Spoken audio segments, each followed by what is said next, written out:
There are dragons in Westeros, and then there are monsters that make other dragons look small. Across Game of Thrones and House of the Dragon, we have seen dragons burn armies, destroy fleets, tear each other apart in the sky, and turn entire wars with a single attack. But which dragons were actually the strongest? Not just the biggest, not just the oldest, the strongest overall. For this ranking, we are looking at size, age, combat experience, durability, speed, firepower, and confirmed battle feats.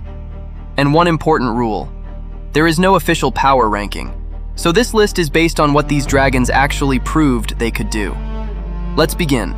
Welcome to Eastern and Western Legends. Here, we explore together the most mysterious myths, legends, and epic stories from both East and West. Number 10. Sea Smoke. Sea Smoke is not one of the largest dragons in Westeros, but that does not make him weak. What makes Sea Smoke dangerous is mobility. He is fast, agile, and much more suited to aerial maneuvering than the enormous old dragons like Vhagar or Vermithor. He also has actual battlefield experience. He fought in the Stepstones and later became an important black dragon during the dance. Against another medium-sized dragon, Sea Smoke could be a serious threat because he would be difficult to catch.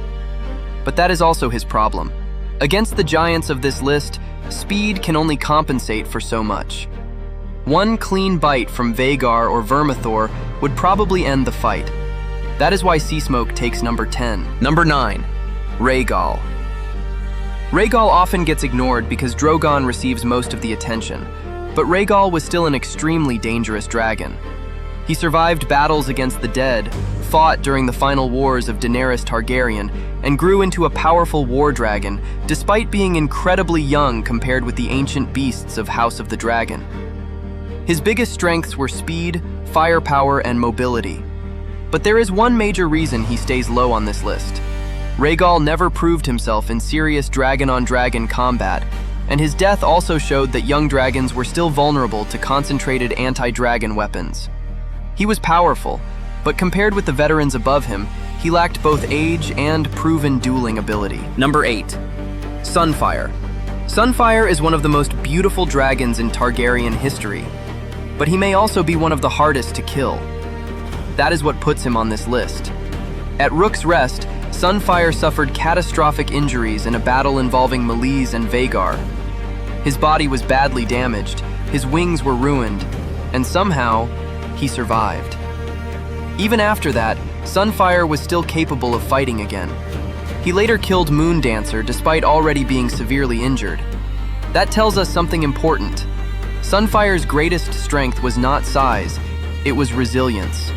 You could hurt him, you could cripple him, but killing him was another matter entirely. Number 7. Meleys. Meleys, the Red Queen, is one of the most underrated dragons in the entire story. She was fast, experienced, aggressive, and more importantly, she proved herself against elite opposition. At Rook's Rest, Meleys fought Sunfire and Vhagar. That is one of the worst possible situations any dragon could face. And she still managed to badly damage Sunfire before Vhagar turned the battle. That alone puts Meleys above many dragons that may have been larger on paper. Because this ranking is not just about theoretical power, Meleys actually fought some of the strongest dragons alive, and she nearly made the Greens pay heavily for it. Number 6. Dreamfire. Dreamfire is difficult to rank because she has one major problem. We know she should be powerful, but we do not see enough of it. She is one of the oldest dragons alive during the dance. That means she had enormous size, age, and potential firepower. But unlike Vhagar, Caraxes, or Meleys, Dreamfire did not build the same battlefield reputation. So, number 6 is really a ranking of potential. Physically, she may have been capable of competing with dragons much higher on this list, but without enough confirmed combat feats, it is difficult to place her above proven killers. Number 5. Drogon. Now we get to one of the most famous dragons in the entire franchise, Drogon. And yes, he is incredibly powerful. He destroyed armies, burned fleets, survived major battles, helped destroy the forces of the Night King, and eventually turned King's Landing into an inferno. But the most impressive thing about Drogon is not what he did, it is how young he was when he did it. Drogon grew incredibly quickly, and unlike many Targaryen dragons, he spent much of his life flying freely instead of being confined.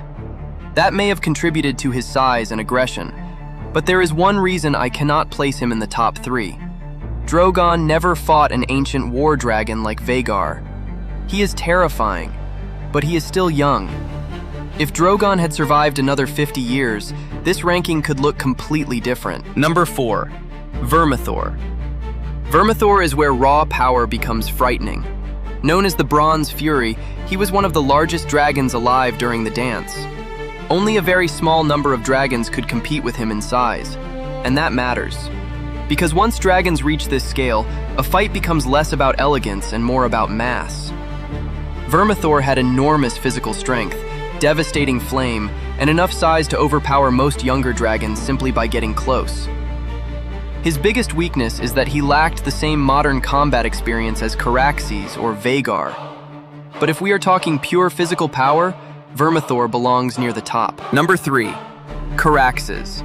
Caraxes proves that size is not everything. The Bloodworm was smaller than Vhagar, but he was vicious, experienced, fast, and incredibly aggressive. And most importantly, he had Daemon Targaryen. That combination made Caraxes one of the deadliest dragons in the world. He already had war experience before the dance, but his greatest feat came at the battle above the God's Eye. Caraxes attacked Vhagar, a dragon much larger than himself. And somehow, he managed to drag that fight into mutual destruction. Think about that. Caraxes did not need to be stronger than Vhagar. He only needed to be dangerous enough to kill her. That is why he ranks 3rd. He may not have been the largest dragon, but in close combat, he may have been one of the worst opponents you could possibly face. Number 2. Vhagar. For most of House of the Dragon, Vhagar is basically the final boss. She is ancient, massive, battle-tested, and terrifying. By the time of the dance, Vhagar is the largest living dragon in Westeros. She had survived since the era of Aegon's conquest. She had fought in wars for generations. And under Aemon Targaryen, she became the most important weapon on the green side. Arax had no chance against her. Meleys could hurt the Greens, but Vhagar turned the battle at Rook's Rest, and entire military plans had to account for one simple question: where is Vhagar? That tells you everything. She was not just a dragon, she was a strategic problem. Her only real weakness was age. She was slower than younger dragons, less agile, and Caraxes proved that a smaller, more aggressive dragon could exploit that. But even then, killing Vhagar required a suicidal level of commitment. Number 1. Balerion the Black Dread. And number 1 is still Balerion, the Black Dread, Aegon the Conqueror's dragon.